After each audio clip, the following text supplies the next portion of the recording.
The first question I want to ask from you all is that how many language do you speak? For some of us, we may say I speak only one language, which is native. And for some, we may say I speak 2, 3 or 5 or even 10. And it completely depends on the community they are linked with. But do you know there are 7,117 languages are currently existing in this world? And it is completely different to one another. And I'm not here to talk about those languages which are different, but I'm here to talk about the languages that we both share in common. I wanted you to think about the definition of the word language. The definition as below. The first definition from the dictionary is a method of human communication, either spoken or written, consisting of the use of words in a structured and conventional way. The third definition given by the dictionary is the style of a piece of writing or speech.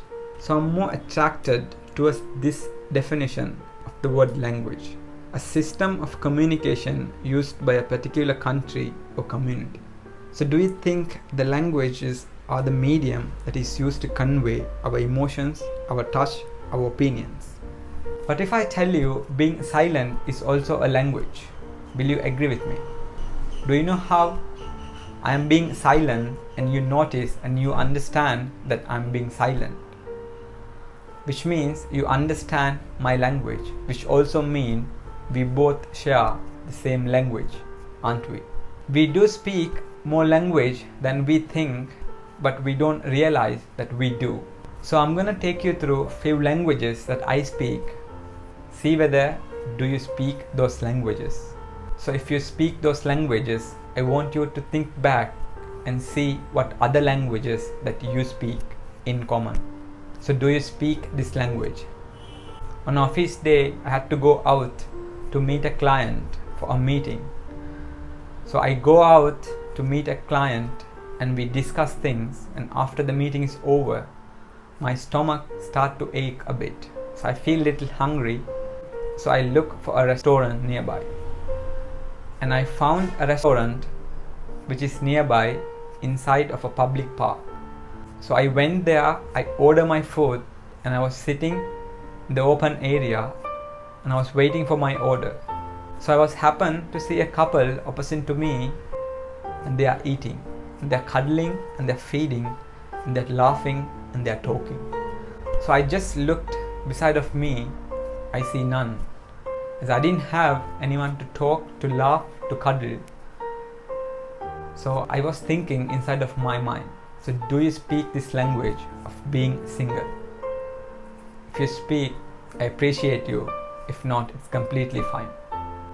See whether you speak this language. Few years back, I was preparing for my final examination at school. And we friends, we gather, we do group studies. We study from early morning to late nights, even midnights.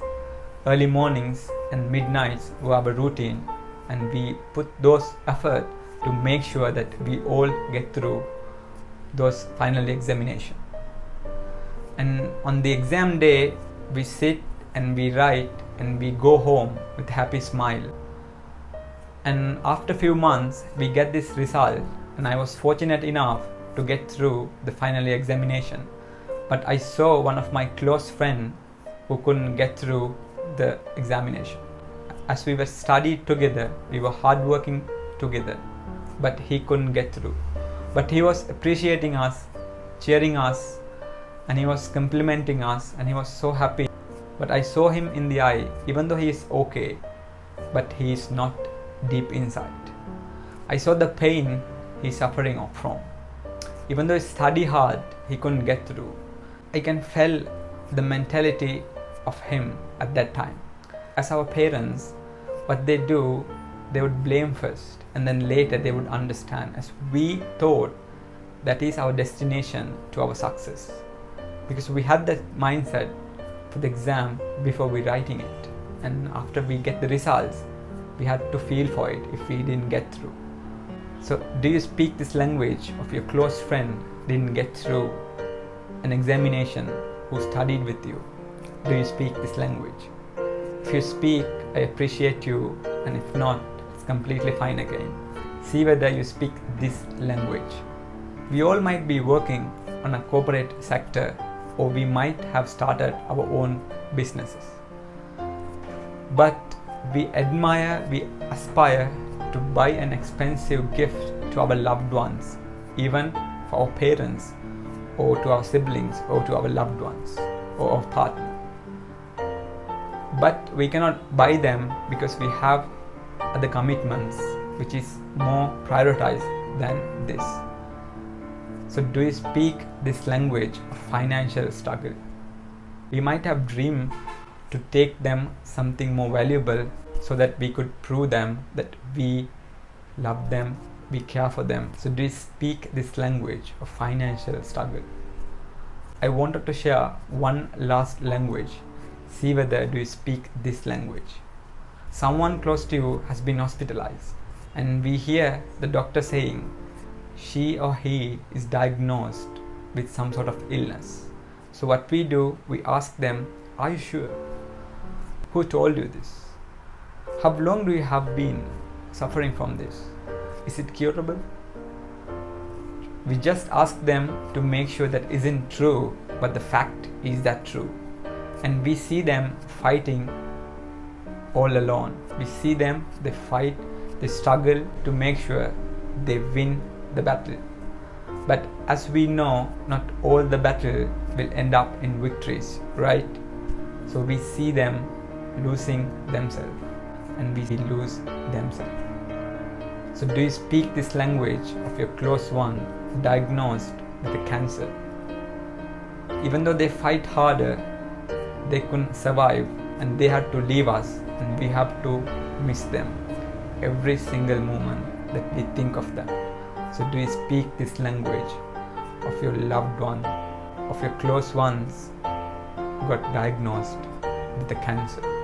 As I told you in the beginning, we all speak more languages than we think, but we don't realize that we speak. So next time when you see someone, ask yourself this question: what languages that you both share in common? Or else ask this question: what languages that I can share with that person? Or else what languages that I can learn from them?